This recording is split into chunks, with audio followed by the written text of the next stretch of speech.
Gálatas, capítulo 2.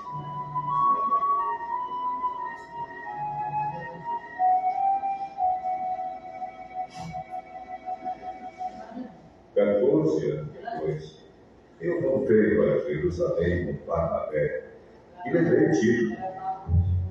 Voltei para lá porque Deus me revelou e eu devia fazer isso. Ali, numa reunião particular com os líderes da igreja, eu expliquei a eles a mensagem do Evangelho que anuncio aos não-judeus. Eu não queria que o trabalho que tinha feito e estava fazendo fosse um trabalho perdido. Tito estava comigo, mas ele não foi obrigado a circuncidar-se, embora ele não seja judeu.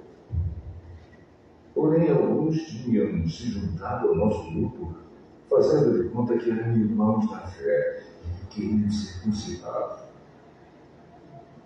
Eram homens que tinham entrado para o grupo como espiões, a fim de observar a liberdade que temos por estarmos unidos com Cristo Jesus e para nos tornar escravos de novo. Mas em nenhum momento nós cedemos, pois queríamos que vocês tivessem o verdadeiro Evangelho. E aqueles que pareciam ser os líderes da igreja, digo isso porque para mim não importa quem era, pois Deus não julga pela aparência. Aqueles líderes, repito, não me deram nenhuma ideia nova. Pelo contrário, eles viram que Deus me tinha dado a responsabilidade de anunciar o Evangelho aos não-judeus, assim como tinha dado a Pedro a responsabilidade de anunciá-lo aos judeus. Pois pelo poder de Deus fui feito apóstolo para anunciar o Evangelho aos não-judeus, assim como Pedro foi feito apóstolo para anunciar o Evangelho aos judeus. Por isso, Tiago, Pedro e João, que eram considerados os líderes da igreja, reconheceram que Deus lhe tinha dado essa tarefa especial. E, como sinal de que éramos todos companheiros, eles deram a mim e a Barnabé um apelo de irmãos. E todos nós combinamos que eu e Barnabé iríamos trabalhar entre os não-judeus e eles entre os judeus. Eles nos pediram só uma coisa, que lembrássemos dos pobres das igrejas deles. E isso eu sempre tenho procurado fazer. Porém, quando Pedro veio para Antioquia da Síria, eu fiquei contra ele em público, porque ele estava completamente errado. De fato, antes de chegarem ali alguns jovens mandados por Tiago, Pedro tomava refeições com os irmãos não-judeus. Mas, depois que aqueles homens chegaram, ele não queria mais tomar refeições com os não-judeus, porque tinha medo dos que eram a favor de circuncidar os não-judeus. E também os outros irmãos judeus começaram a agir como hipócritas, do mesmo modo que Pedro. E até Barnabé se deixou levar pela hipocrisia deles. Quando vi que eles não estavam agindo direito, de acordo com a verdade do Evangelho, eu disse a Pedro na presença de todos: você é judeu, mas não está vivendo como judeu, e sim como não-judeu. Então, como é que você quer obrigar os não-judeus a viverem como judeus? O fato é que nós somos judeus de nascimento e não pecadores não-judeus, como eles são chamados.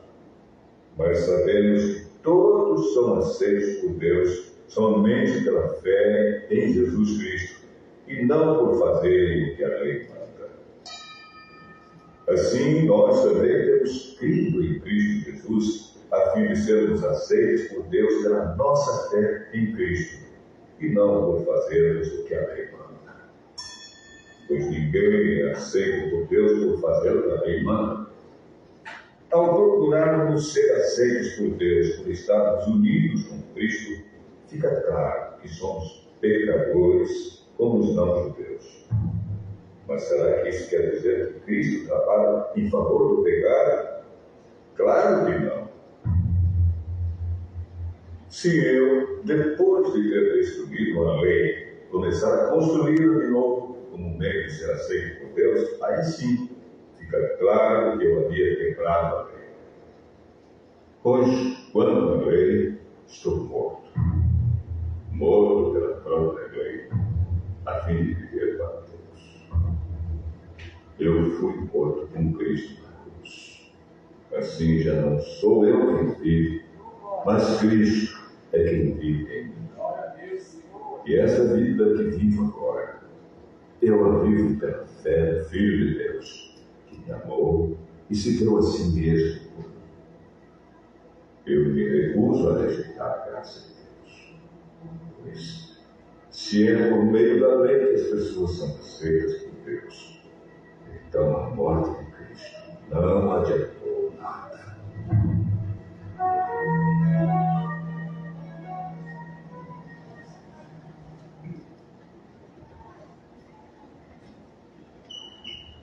A graça e a paz a todos os queridos e amados nesta noite, todos que estão nos acompanhando nesse pequeno momento. Estamos na carta do apóstolo Paulo aos Gálatas. Fizemos na semana passada a explicação do capítulo 1, e agora estamos no capítulo 2. E também fala o motivo de muitos queridos ter pedido para que eu explicasse a respeito dos acontecimentos que nos rodeiam hoje, atualmente, principalmente envolvendo o mundo judaico e o mundo israelita, o outro lado também. E quero começar a partir dos conflitos que Paulo teve não tanto com o povo israelita em si, mas com o judaísmo. Porque o judaísmo, na sua essência, ele é um movimento que traz coisas benéficas, como também traz coisas que nós não conseguimos cumprir nem carregar. E tendo essa noção, nós temos um conhecimento do judaísmo, nós passamos a ter um mundo religioso e parte também da política, ideológica principalmente. Acho que nós não vamos adentrar muito nessa parte ideológica, mas na questão mais religiosa, que mais nos importa. E o nosso autor, que estamos discutindo durante todos esses dias, que é o apóstolo Paulo, ele teve muitos conflitos e problemas com o judaísmo. Não com os israelitas, mas com os judeus, o judaísmo. Você sabe, há uma diferença, né? Há uma diferença entre ser israelita e ser judeu. Na mentalidade antiga, ser judeu é pertencer à religião judaica. E ser israelita é pertencer à nação de Israel. Porque tem israelitas que não são judeus, mas todo judeu é israelita. Você pergunta assim, mas como assim, Jesus? Não, porque todo o judeu, ele nasceu da nação de Israel, e ele é israelita. Mas nem todo israelita é judeu. Porque ser judeu é ser da religião judaica. É ser da religião judaica. Eu fiz um pequeno comentário que um almirante da marinha israelita, ele teve 2 filhos com uma mulher que não era judia. Ele foi levar para reconhecer aqueles filhos como pertencente ao judaísmo. Eles simplesmente recusaram, dizendo que não podiam. Porque nem os seus filhos, nem muito menos ele, que era ateu, poderia ser judeu. Porque para ser judeu tem que pertencer à religião judaica. Acreditar nos mandamentos, acreditar na lei e acreditar em Deus. Um cristão não pode ser judeu. Um ateu não pode ser judeu. Ah, mas ele é israelita. Sim, é de Israel, mas não pode ser judeu. Porque ser judeu é pertencer à religião judaica. Tem vários pensamentos em relação a isso, mas de predominância é esse. Você pode ser israelita, mas não pode pertencer ao judaísmo. Porque judaísmo é guardar a lei, guardar os mandamentos, as ordenanças que tem do mundo judaico, e nem todo israelita é judeu, tá? Então fica um recado para quem quer viver os símbolos israelitas, judaicos, pensando que vai ser judeu, que pode tirar o cavalinho da chuva, que o judeu não vai reconhecer que você pertence à religião judaica. É uma coisa muito rara acontecer. Pode ser um converso, mas ser pertencente é muito difícil. Bem, vamos lá. Meus queridos, o apóstolo Paulo teve diversos problemas em relação a isso, com os elementos da religião judaica. Aí ele conta no versículo 1 do capítulo 2, 14 anos depois, subiu outra vez a Jerusalém, Barnabé levando também a Tito.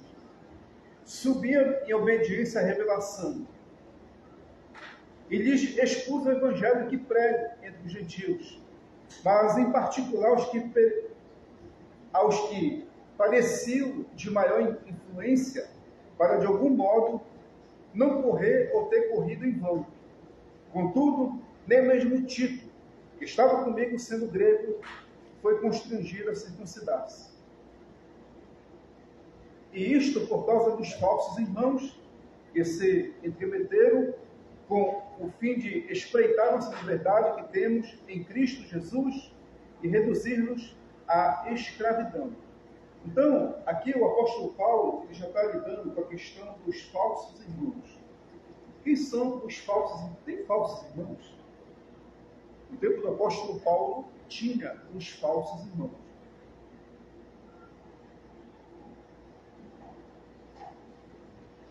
Quem eram os falsos irmãos no tempo do apóstolo Paulo? Falso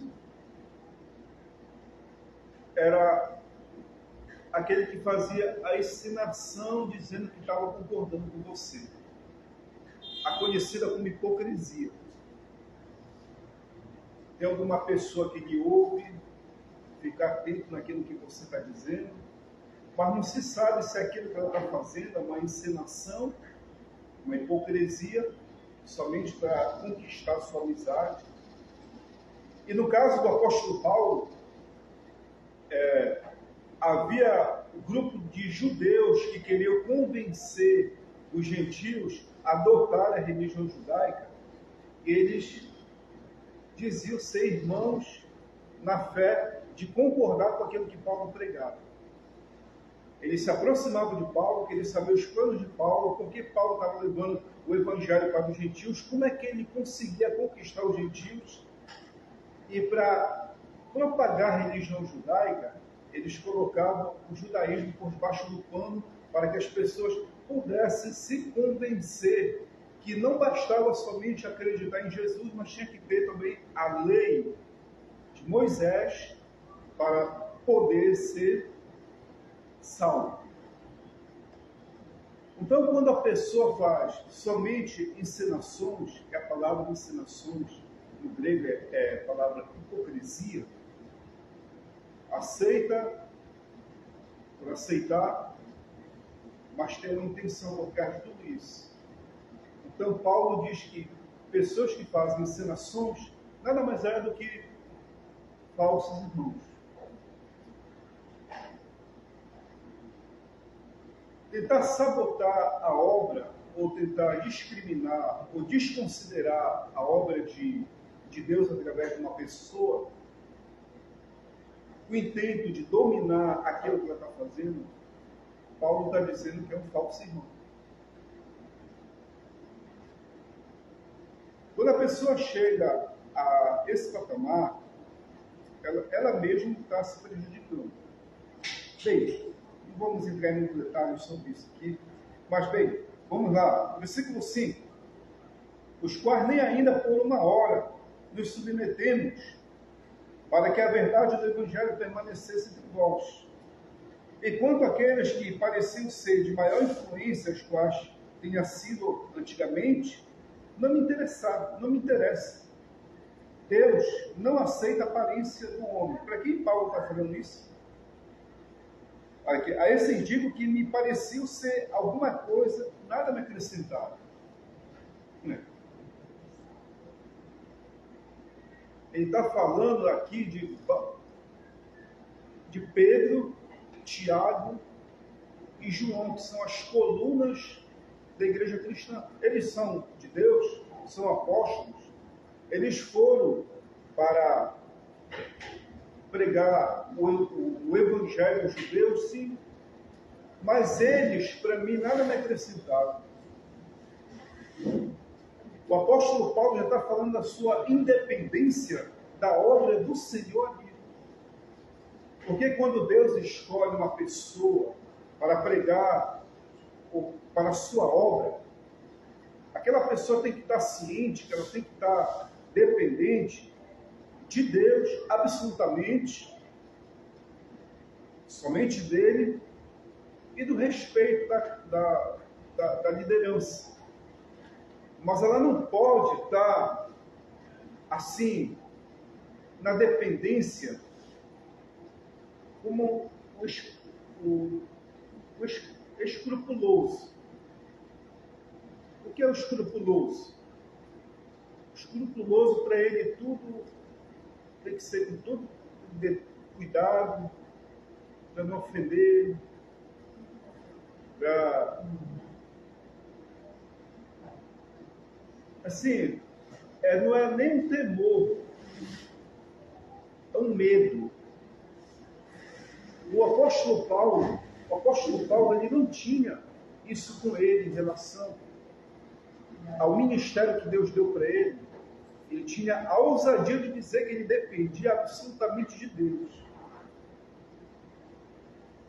Quando você depende dos homens para querer fazer a vontade de Deus, você está seguindo um caminho errado. Porque aquele homem, como sujeito falho e sujeito a erro, ele pode me decepcionar. E Paulo disse, olha, esses aí, Pedro, Tiago e João, não me acrescentaram em nada. Não me acrescentaram em nada.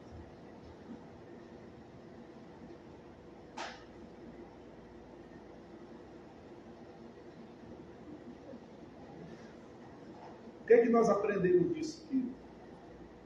Nós aprendemos que tem pessoas que são colunas da igreja, mas em relação de ser o sustentáculo da obra do Senhor, quem é o sustentáculo é no Espírito Santo, é o Senhor.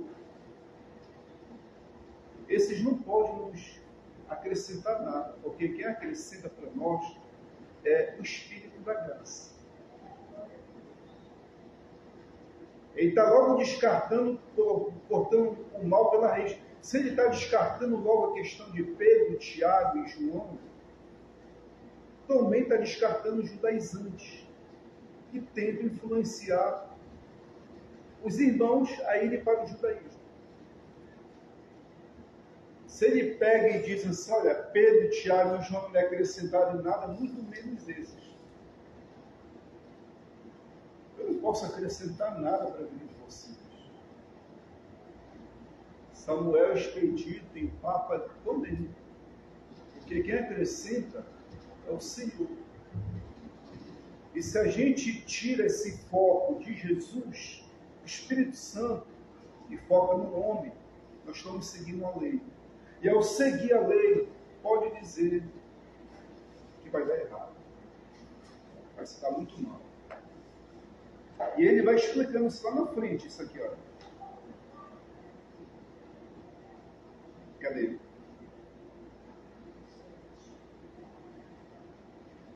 7, né? Pelo contrário, quando viram que o evangelho da incircuncisão lhe fora confiado, como Pedro da circuncisão, olha, Pedro foi para pregar o evangelho aos judeus e eu aos gentios. Tá?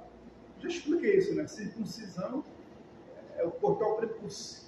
Incircuncisão é o cortar o prepúcio do pênis. Pois aquele que operou eficazmente em Pedro, para o apostolado da circuncisão, também operou eficazmente em mim para com os gentios.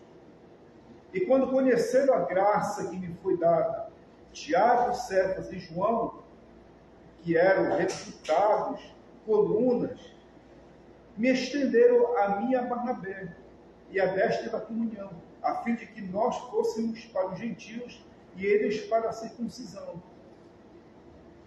Então, o Tiago e Cefas, que é Pedro e João, eles reconheceram que o ministério de Paulo era para pregar, para quem? Para os não gentios, para os não judeus, desculpa. Eles reconheceram e acolheram Barnabé e Paulo e separaram para a obra missionária dos gentios. Enquanto eles ficariam para pregar as boas novas ali para os judeus. Aqui a gente entende, sabe o que é muito interessante? A questão que o evangelho ele é transcultural, ele não depende da nossa cultura. Tá? Tem pessoas que têm dificuldade de pregar para índios. Porque tem algumas tribos indígenas que você tem que se despir para poder pregar o evangelho lá. Aqui a gente veste roupa, mas lá eles não vestem.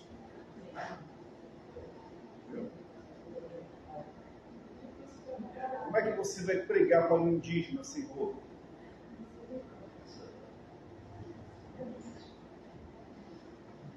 Se você entrar com roupa lá, é um desrespeito à cultura dele. Então, de imediato, às vezes, você tem que se submeter a determinado tipo de cultura. Então, qual é a cultura para você ser judeu? É circuncidar. E para ser gentil, não precisa disso. Porque a circuncisão nada mais é passou a ser uma coisa cultural, não uma coisa de pureza espiritual. Antes de Jesus, sim, mas depois de Jesus se tornou cultural. E cultural deve ser respeitado. Se eu for para o mundo judaico, eles querem que eu faça a circuncisão, eles têm que aqui circuncidar. Poxa, 40 e poucos anos de idade, passar por um processo desse é difícil. Mas eu quero estar no meio deles, eu tenho que me culturar.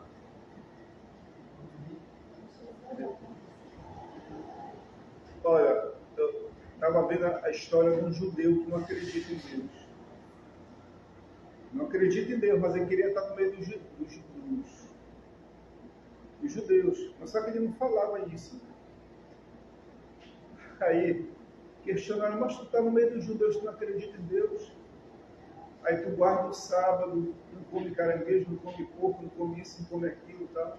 Ah, meu amigo, isso aqui é cultura nossa. É a nossa cultura. Mas eu não acredito em Deus, mas é a nossa cultura. Mas antes de Jesus vir, era uma coisa absolutamente religiosa. Mas depois que Jesus veio, cumpriu, se tornou algo cultural. Ficou somente naquele grupinho ali. Não se estendeu para as demais nações. Tem toda uma problemática em cima disso que eu posso até explicar, mas vai demorar muito. Então tem coisas que são culturais e tem coisas que não são. Agora, como pregar o Cristo que não se submete a cultura nenhuma? Como pregar? Se você, sendo mensageiro, tem que respeitar a cultura. Prova que Timóteo tentou entrar em Jerusalém, ali no templo. Ele teve que circuncidar. Senão, seria difícil para Timóteo, até mesmo para Paulo. E Paulo foi acusado de profanar o templo devido a levar os gentios para lá. Que foi o caso de Tito, que era grego, e Timóteo. Já recebeu ali a acusação disso. E quem era que queria apedrejar Paulo? Os irmãos. Os irmãos, sim, os crentes judaizantes. Queriam apedrejar Paulo e queriam expulsar ele do templo. E não era só os judeus que eram do judaísmo, eram os judeus que aceitaram Jesus que queriam fazer isso com ele. Está vendo como é complicado essa questão de unir a cultura, considerar a cultura como um negócio santo em relação à palavra? Se a gente confunde a cultura com a palavra, a gente está sujeito a cair no legalismo de destruir a nossa vida, a vida dos outros. Como é que eu vou experimentar isso? Tente pregar para os índios que não gostam de lhe ouvir com roupa.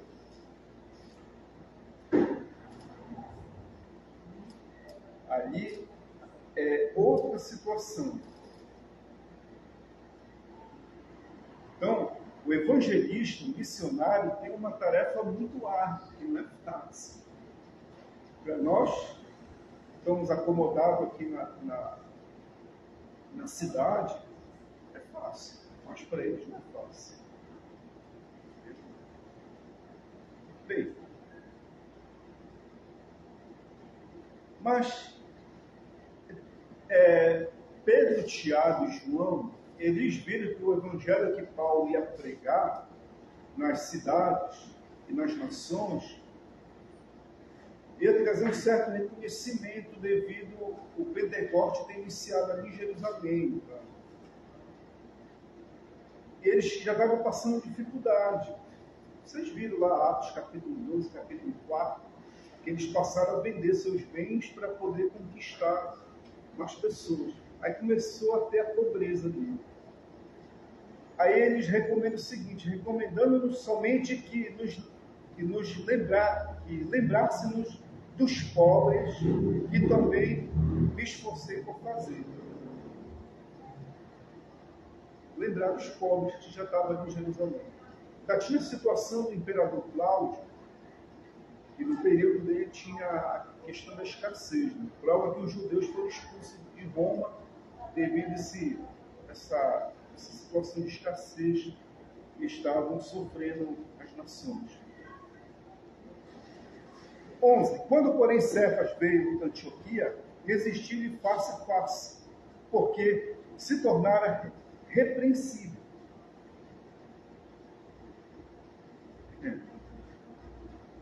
Sabe quantos anos depois disso? Isso aproximadamente,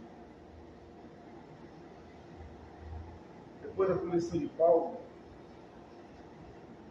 mais de 14 anos depois da conversão de Paulo, que foram os anos que Pedro já tinha convertido. E a situação de Pedro, que ele queria viver no meio dos gentios e se comportava de uma maneira, mas quando chegava os judeus ali, ele se comportava no meio dos gentios como judeu. Isso era uma encenação, uma hipocrisia. Aí Paulo considerou Pedro o príncipe dos apóstolos, o príncipe do evangelho, um hipócrita, uma pessoa falsa. Quem, Jeremias? Aquele que ressuscitou mortos, aquele com a sua sombra curava doentes. Paulo fez isso que ele fez. Por quê? Porque Pedro confundia o costume judaico com a palavra de Deus. E a pessoa pode ter muitos anos na fé, mas quando ela se confunde o que é costume, o que é palavra, ela pode não amadurecer. E nesse não amadurecimento, ela pode adotar em si a hipocrisia de viver de uma maneira num grupo e de outra maneira no outro grupo. Isso é muito perigoso. Aí Pedro, ele tinha esse defeito que Paulo identificou. Ele repreendeu Pedro na frente de todos. Que ele, olha, tu és um repreensível. Tu és um hipócrita. Tu faz assinações, porque aqui tu te comporta de uma maneira, mas quando está no outro lugar, tu te comporta de outra maneira. Com efeito, antes de chegarem alguns da parte de Tiago, comia com gentios, quando, porém, chegaram, afastou-se por fim e veio apartar-se, temendo os da circuncisão. E também os demais judeus dissimularam com ele, a ponto de que o próprio Barnabé ter se deixado levar pela dissimulação deles. Está vendo? É por isso que o apóstolo Paulo disse, olha, tu Pedro, tu Tiago, tu João, vocês não acrescentaram nada. Vocês não acrescentaram nada. Por quê? Porque eles queriam viver somente naquela vidinha ali em Jerusalém. E, claro, passaram a respeitar. Mas se detinham muito ali em Jerusalém. Aquela vida mesquinha, sabe, presa ali. Vocês não acrescentam nada. E tu, Pedro, tu não acrescenta nada porque tu és um hipócrita.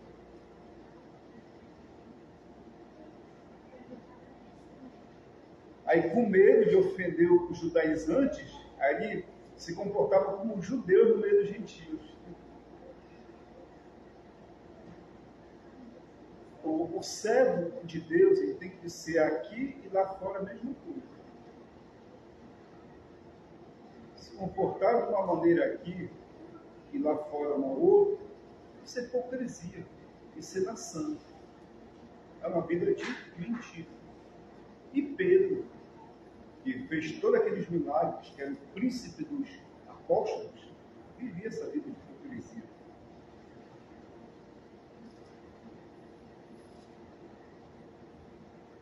É uma carta dura, que Paulo repreende até os grandes do Evangelho, né? Mas está aqui escrito. Né? Quando, porém, vi que não procediu corretamente segundo a verdade do Evangelho, disse a Cefas, na presença de alguns, ou de poucos, não, na presença de todos, versículo 14,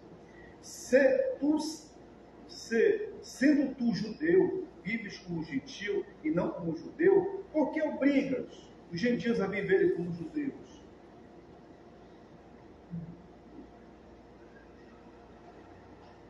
Nós, judeus por natureza e não pecadores dentre os gentios, sabendo contudo que o homem não é justificado por obras da lei, e sim mediante a fé em Cristo Jesus. Também temos crido em Cristo Jesus, para que fôssemos justificados pela fé em Cristo, e não por obras da lei, pois por obras da lei ninguém será justificado. Porque ele coloca Cristo Jesus, não coloca Jesus.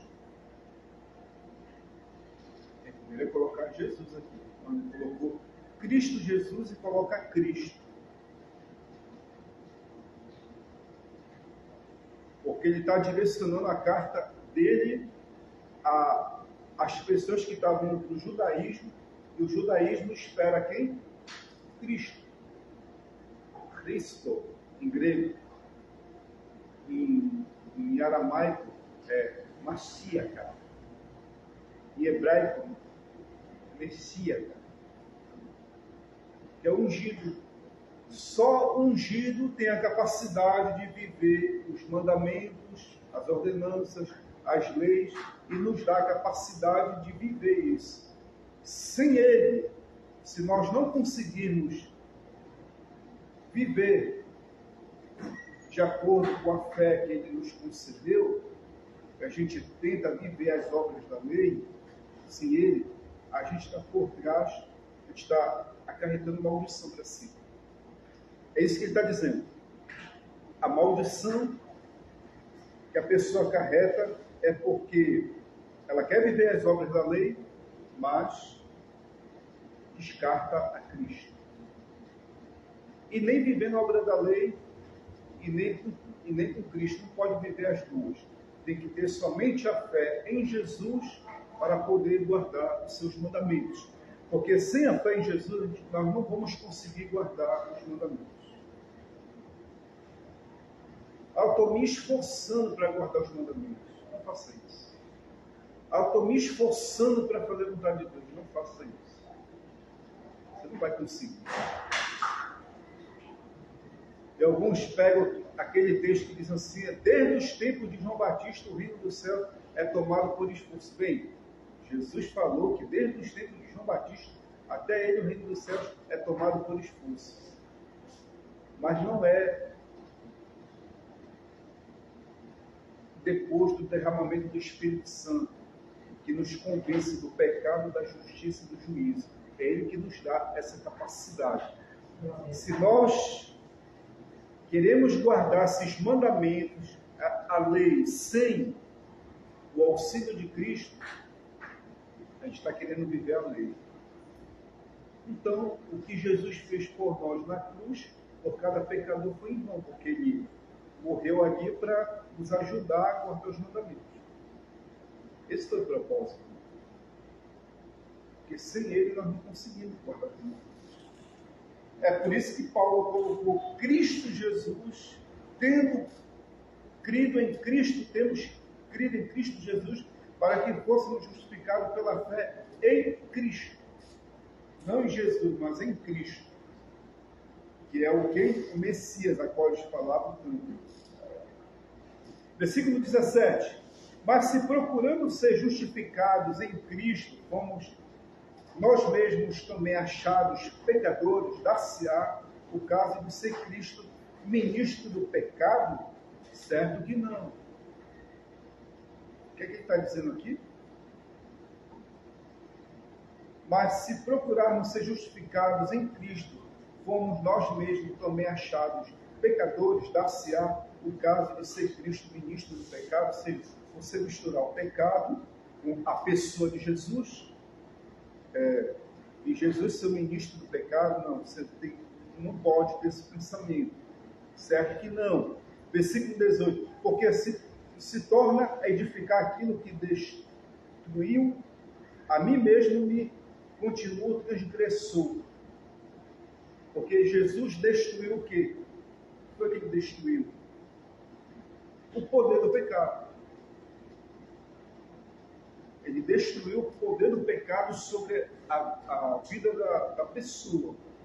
Mas se eu torno dar poder ao pecado, então o que Jesus fez para mim é em vão.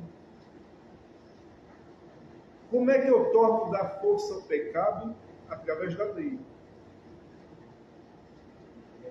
Através da lei.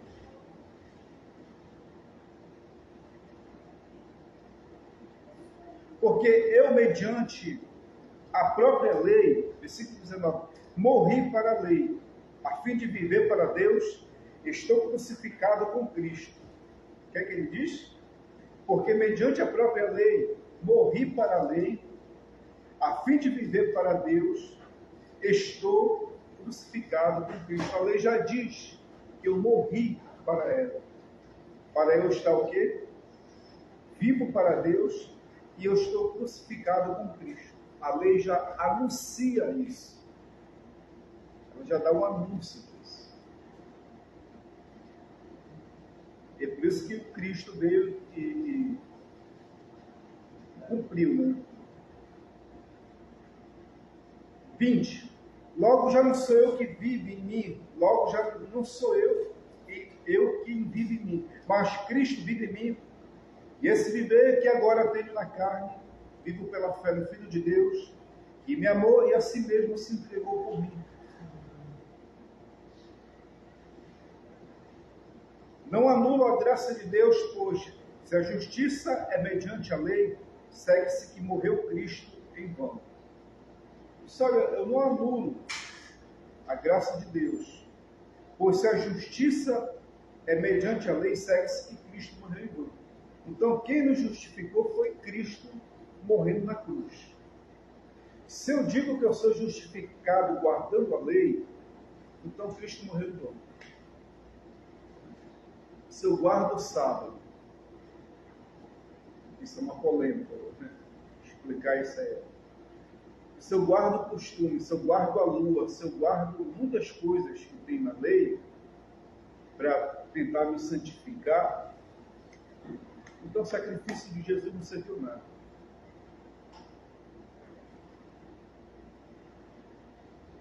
Aí como é que a gente pode viver a lei? Só tendo fé em Jesus, só acreditando nele. Porque ele conseguiu guardar tudo isso sem sequer quebrar, sem sequer destruir. O que foi que ele quebrou e destruiu? A força do pecado em que a lei anunciava. Ele destruiu a força do pecado para nos fortalecer e viver nós as leis, mas segundo Jesus. Não segundo nós mesmos, mas segundo Jesus. Eu vou seguir a lei que o pastor Ciclano falou. Eu vou seguir os mandamentos que o pastor Ciclano disse.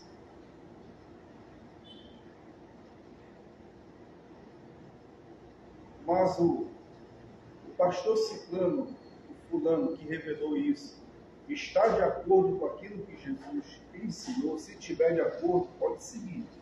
Mas se não tiver, você vai se esborrachar e se quebrar. Porque quem nos fortalece, quem nos ajuda, é o Espírito Santo que nos convence do pecado. Ele mesmo falou, já deu ali toda a chave. O Espírito Santo nos convence do pecado, da justiça e do juízo. Lembra que convencer é diferente de converter. Ele apenas te convenceu do pecado, da justiça e do juízo. Agora, converter é um processo chamado processo de santificação.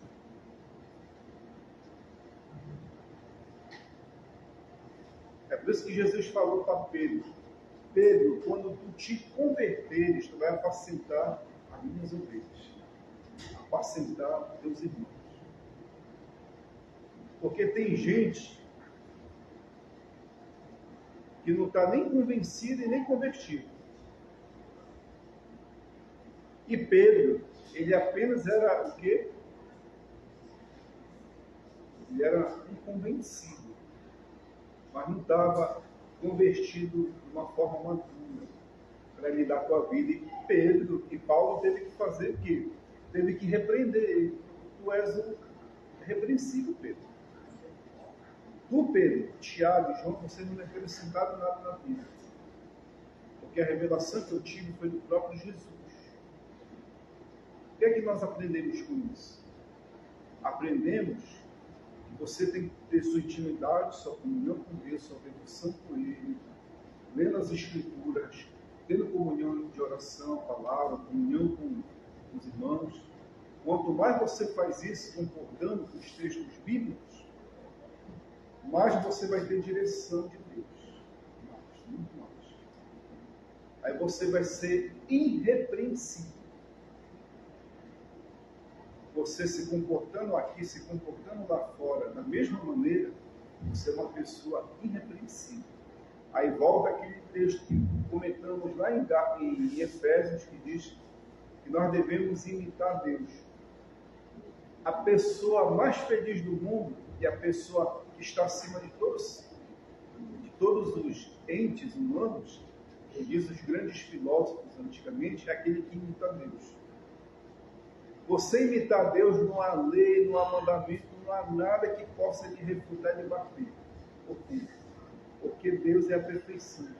E você está imitando Ele. Não há ninguém que venha lhe colocar numa caixa de sapato e dizer é isso no final. Você está imitando Ele. Então o apóstolo Paulo dá uma indicação que nós devemos imitar Jesus, que é o próprio Deus, o próprio Cristo.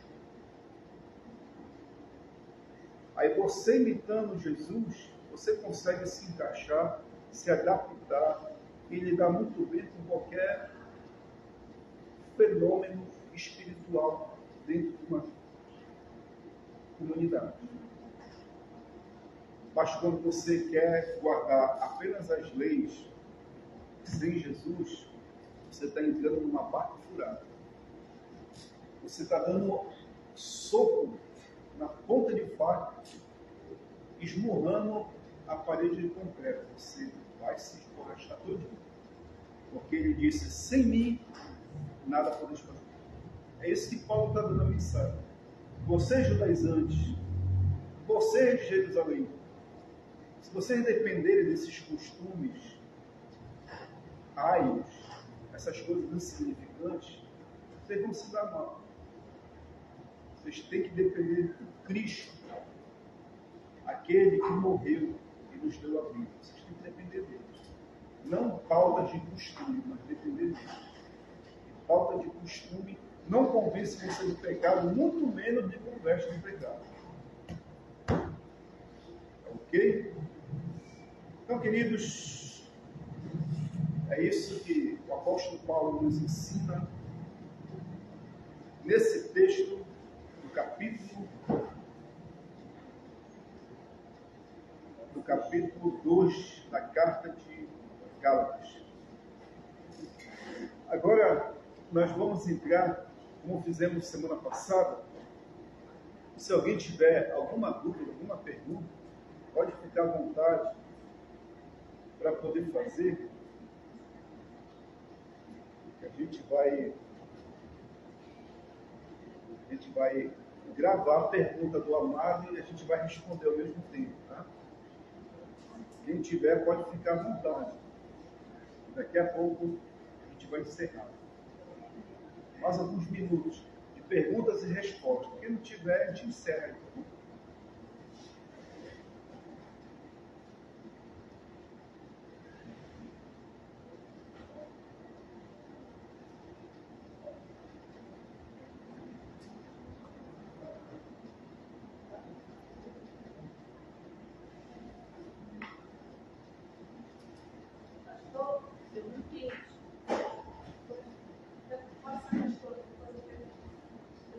Muito bem quando você falou com relação à parte de se esforçar. Porque eu entendo assim que Deus ele tem a parte dele, tem a nossa parte, como a gente falou, não que, vamos dizer assim, nós não dependamos, não é isso. Eu entendo que a gente precisa se esforçar em tudo, né?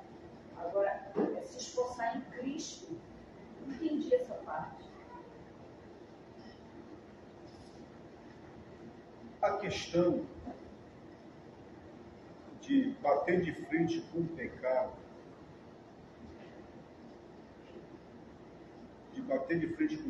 e achar que as pautas culturais vão fazer a gente se convencer do pecado, porque o capítulo 2 ele está falando de pautas culturais, ele está falando da pessoa querer guardar essas pautas culturais como uma forma de se justificar diante de Deus. Ela se esforça em guardar todas essas pautas pensando que ela vai agradar a Deus, guardando as leis, os costumes e os mandamentos. Para Deus isso não significa nada, porque a pessoa tentar fazer isso, tentar se justificar diante de Deus, ela não vai conseguir. O filho pródigo, o jovem rico, ele disse que ele conhecia esses mandamentos desde a sua terra infância, os guardava. Aí Jesus pegou e disse uma coisa de fora. Então, sempre vai faltar algo. Quando Jesus ele cumpriu os mandamentos, não deixou nada faltar. Então ele nos dá essa possibilidade de nós vivermos em Cristo sem nos esforçar a querer guardar essas coisas que estão ao nosso redor, que não nos leva a Deus. O que nos leva a Deus é a nossa fé no Senhor. Se a gente tentar se esforçar para pegar essas pautas que estão ao nosso redor para dizer que nós estamos querendo agradar a Deus, não vai adiantar. Nós devemos focar no Senhor Jesus e imitar Ele. Quando nós fazemos esse foco, Ele nos dá a capacidade de imitar Ele, nós conseguimos guardar os mandamentos, mas por meio de Cristo. Os judaizantes, eles não faziam isso. Eles desprezavam a graça de Cristo e também incluíam os mandamentos para poder agradar a Deus. Porque é pela graça que nós conseguimos agradar a Cristo. Então, qual o lado que nós devemos nos esforçar? De buscar, de orar, se dedicar. Sim. Mas a gente não pode pensar que orar, ler a palavra e decorar o texto da palavra, somente isso pode nos ajudar a santificar, sem pensarmos na pessoa de Cristo. Porque tem pessoas que pegam tudo isso para uma forma de ela querer se equipar e se encher de conhecimento, mas sem compromisso com Jesus.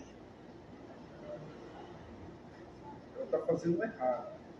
Ela tem que fazer isso com compromisso com Jesus. Então isso é muito delicado. Tem pessoas que se esforçam em ter isso para fins de algo pessoal. Isso é lei. Mas se ela faz isso para fins de ter comunhão com o Senhor, ela consegue viver os mandamentos. Mas se for para algo pessoal dela, ela só vai conhecer, como eu falei antes, só vai conhecer o Jesus histórico, o Jesus da religião, era que Paulo conhecia. Paulo conheceu Jesus em carne, ele conhecia Jesus histórico, mas não conhecia o Jesus ressurreto, que é o principal, que é o Jesus da fé. É esse que se revela a nós. Ele só revela com aquele que tem um coração humilde e contrito. Não com fins pessoais, mas com fins de relacionais com Jesus. Quando tem esses fins relacionais, ele consegue viver a lei com a relação que tem com Jesus.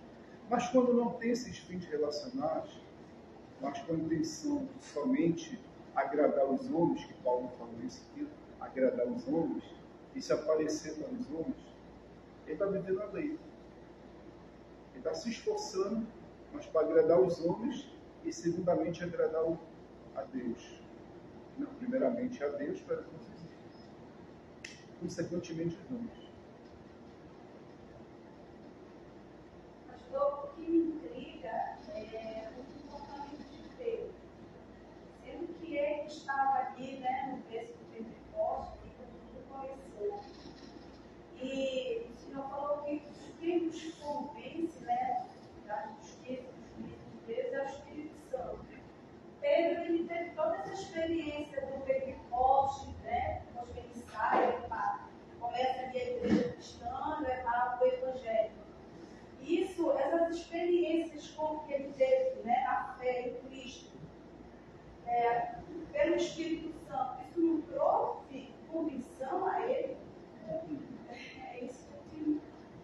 Não, o milagre ele convence, mas não converte.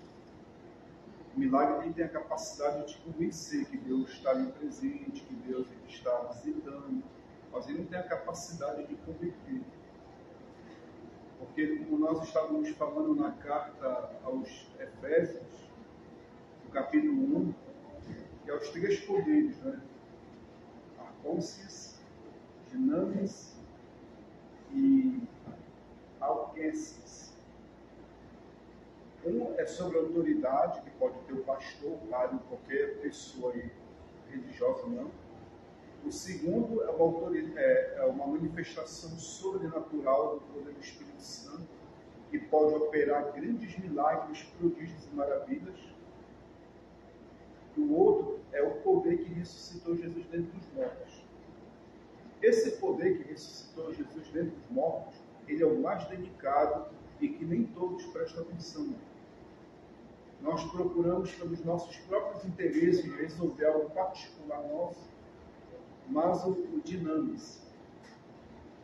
Estamos mais ansiosos em procurar isso, para resolver algo pessoal, familiar nosso. Mas o assim que ressuscitou Jesus dentre os mortos, que é esse que traz a verdadeira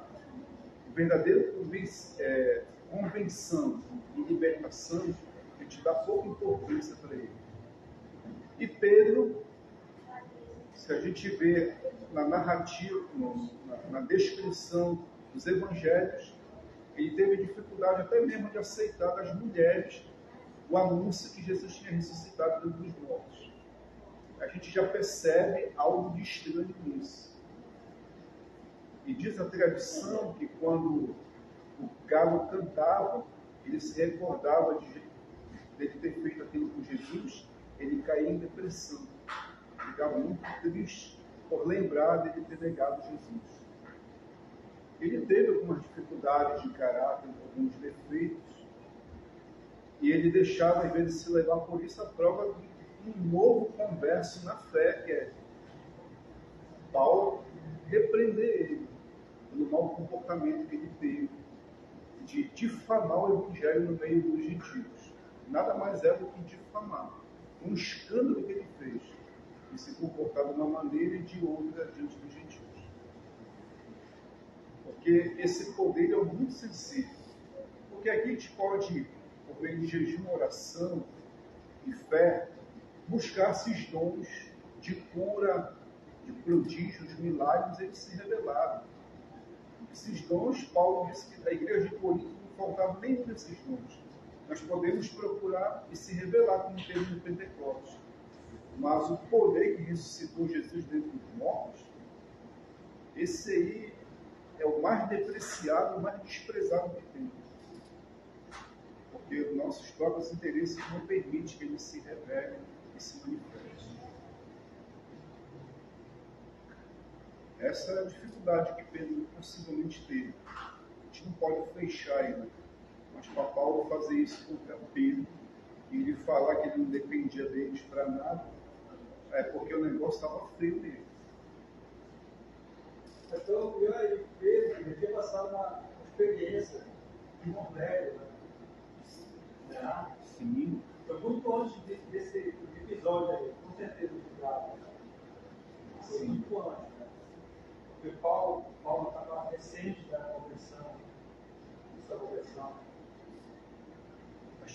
A experiência de Cornélio é magnífica.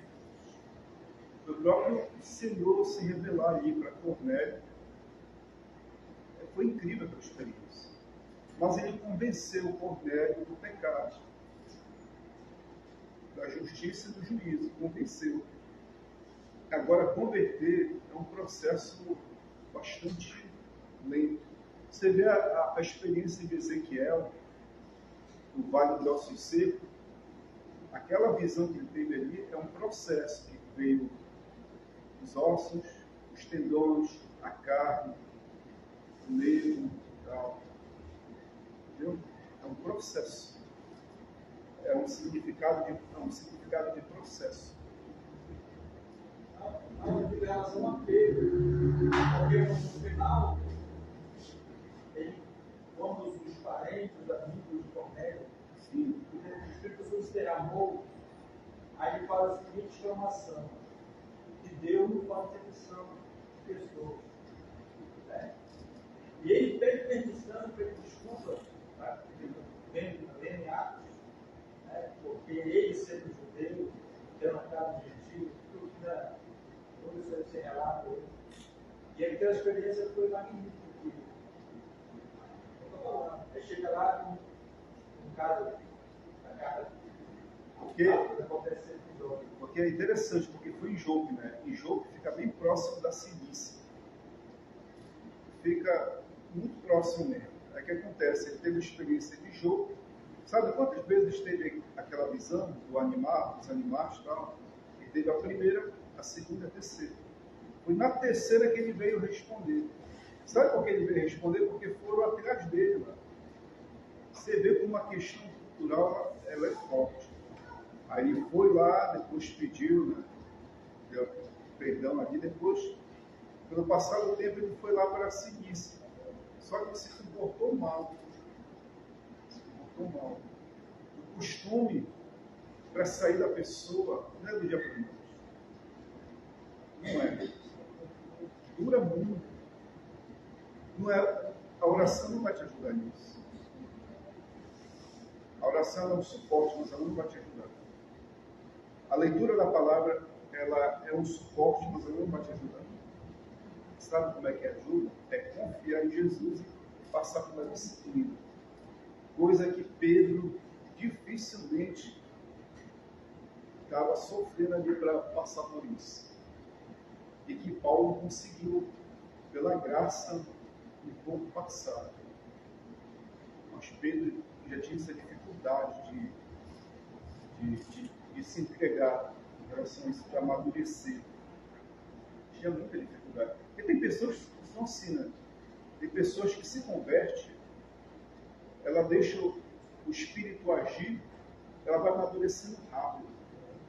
Mas tem outras que duram, passam semanas, anos e anos, não amadurece. Você vê isso nas plantas. Né? Coloca uma planta, tem umas que crescem rápido, mas é muito rápido. Tem umas que passam meses, anos para poder crescer. É assim mesmo. Uma analogia bastante vulgar, como essa, assim, se dizer, mas é assim. Tem pessoas que é rápido que crescem espiritualmente, mas tem algumas que é só a graça. Ela não dá a liberdade do Espírito Santo deixar para ela crescer espiritualmente. Isso é uma coisa muito particular, muito plena, muito fina mesmo. Ela vai ter todo o suporte na congregação, oração, vai ter o suporte, mas não será o suficiente se ela não colocar sua fé no Senhor Jesus e imitar o que ele fazia, para ele poder crescer na graça e no conhecimento. O que é que Pedro diz? Já lá no fim da vida dele, crescer na graça e no conhecimento do Senhor. Isso ele já falou lá no fim, quase morrendo. E tem gente que tem isso. Quase morrendo que ela vai dar esse reconhecimento. A vida cristã, ela é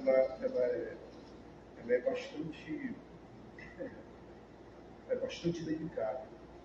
Não é fácil, é delicado. E o processo de santificação é esse outro lado. Ele está totalmente oculto das grandes manifestações do nosso Deus. Então, queridos, é isso. Que Deus abençoe. Em nome do Senhor Jesus. Eu sei que vai surgir algumas perguntas depois do meu particular. E nós podemos responder. Até a próxima. Em nome de Jesus.